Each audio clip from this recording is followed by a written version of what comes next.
and organizers and delegates participating in the conference. First, I would like to congratulate everybody that we have all gathered here to interact and discuss about one of the most important topic of research that's called interdisciplinary research, and then again for sustainable development. So we all as Indians think of our country as one of the most fastest progressing nation in the world.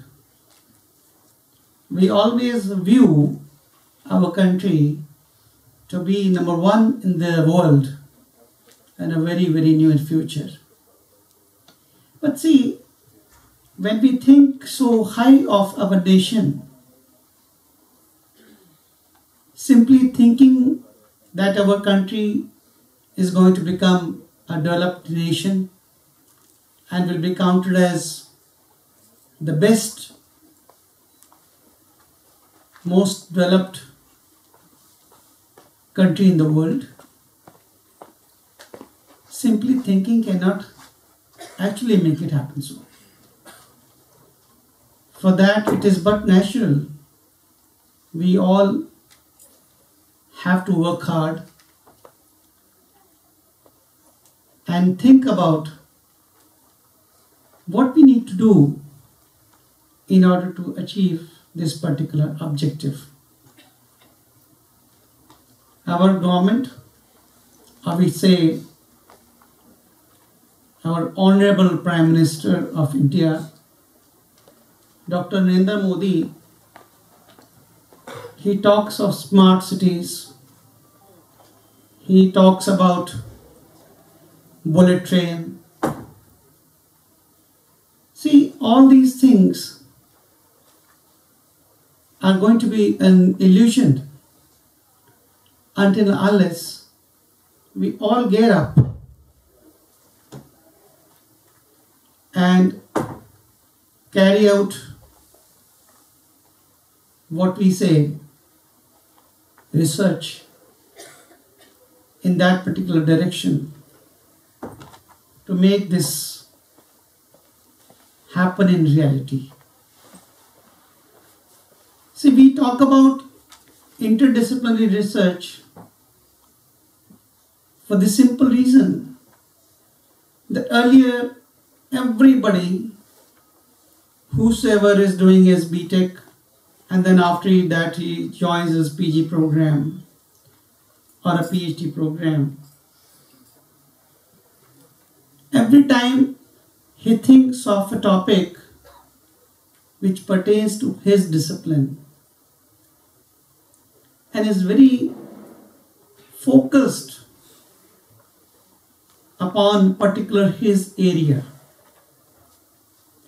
That was very well fine till recent times, but now it has become really difficult to carry out any research in an area which is focused in your own topic only.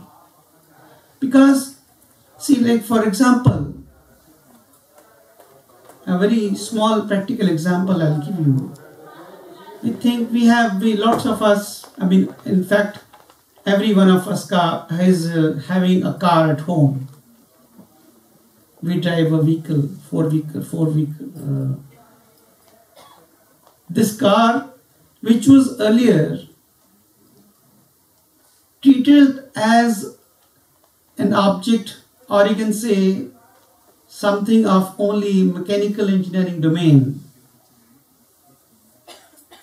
has now lots of electronics built into it. That means electronics engineering has really penetrated into what was in the beginning only an area reserved for, you can say, mechanical engineering. Likewise, when we talk of any other research, we talk of, like you must have heard, a recent lecture given by head of Goel Incorporation. What he said was that their focus is going to now shift to from traditional programming to what he says is artificial intelligence and machine learning. Now this artificial intelligence and machine learning, when we talk about this topic, all of us feel this is an area which belongs to the branch of computer science and engineering. But let me tell you, you're mistaken. This area is not confined to just computer science and engineering. Why?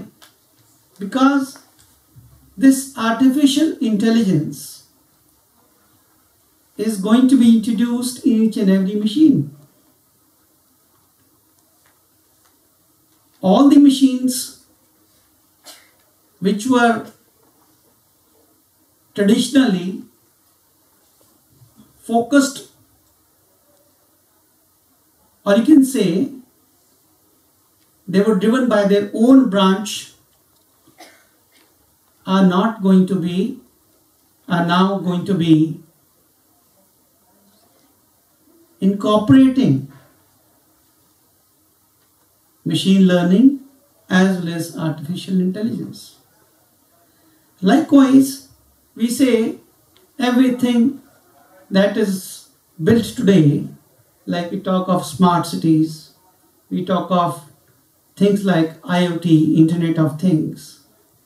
Again, Internet of Things, people will think it is an area of computer science, or maybe if you go a little further into it, you feel it's an area of electronics and communication engineering.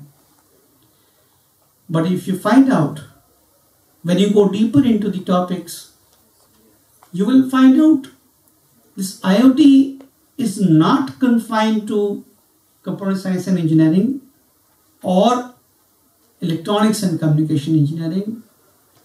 It has gone and crept into every other branch of engineering. Now from engineering, talking about science, like Dr. Tulsi talked about science, talked about mathematics, definitely you cannot carry out any research, whatsoever the area may be, if you are not conversant, if you do not have good background or knowledge of mathematics or basic sciences. So all these parts that we are talking now, science, maths, engineering, they are related to what we talk of in class 2, we say non-medical background. If we take the biological, bioinformatics, bioscience, biotechnology, or come closer to medical stream like pharmacy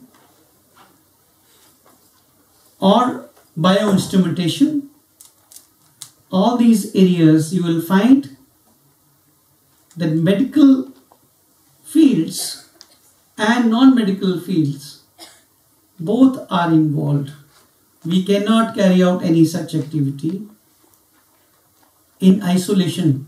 We have to have both the things, the medical as well as non-medical fields.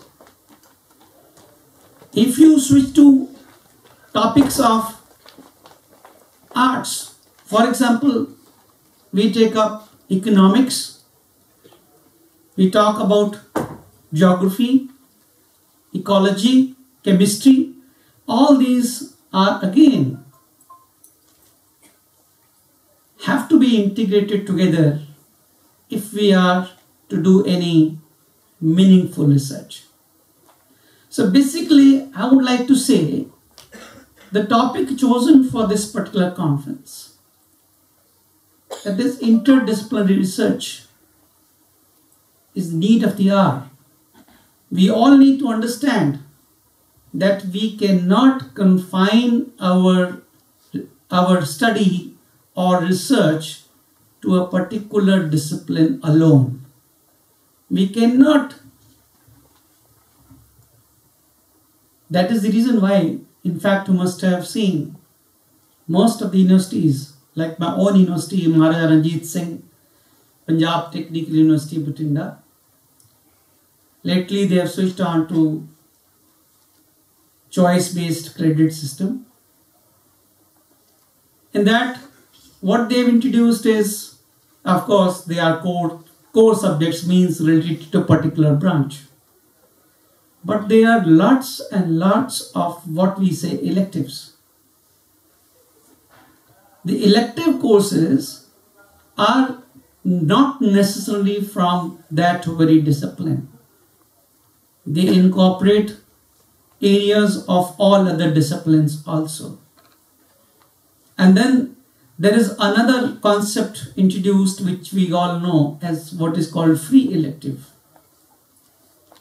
And in that free elective, you will find that subject is offered not by the department of your own discipline, but by other departments. So this is nothing but to allow the student to have a knowledge beyond his core area. In fact, going further ahead, see, when we form the curriculum of any discipline, we try to include all the subjects which are to be taught to that particular student. For example, if it is a discipline called for electronics and communication, we try and introduce as many subjects as possible of electronics and communication engineering. And when we want to introduce lots of subjects, it's but natural the number of credits that's going to grow to a good number. If you have to introduce subjects of other areas as well, then you require a higher number of credits. What does the UGC and other statutory bodies, what are they actually hinting on today? They say that we must limit the number of credits given to the core areas of that particular branch. That again is a step in the same direction, that instead of focusing on the core area alone, the need of the hour is to incorporate other disciplines as well, so that the person who is undergoing that course is able to appreciate the contribution of other disciplines for coming out or solving any problem that he will have to do in near future. Because until unless he has knowledge of other areas, it will not be possible to work out what we say a meaningful research. So from my side, best of luck to all the delegates who've come here to present their research findings, and I'm sure that all will just not present their own paper, but also listen to the papers being presented by others, so that the interaction, which is the major advantage of attending a conference, that is fulfilled. Thank you very much.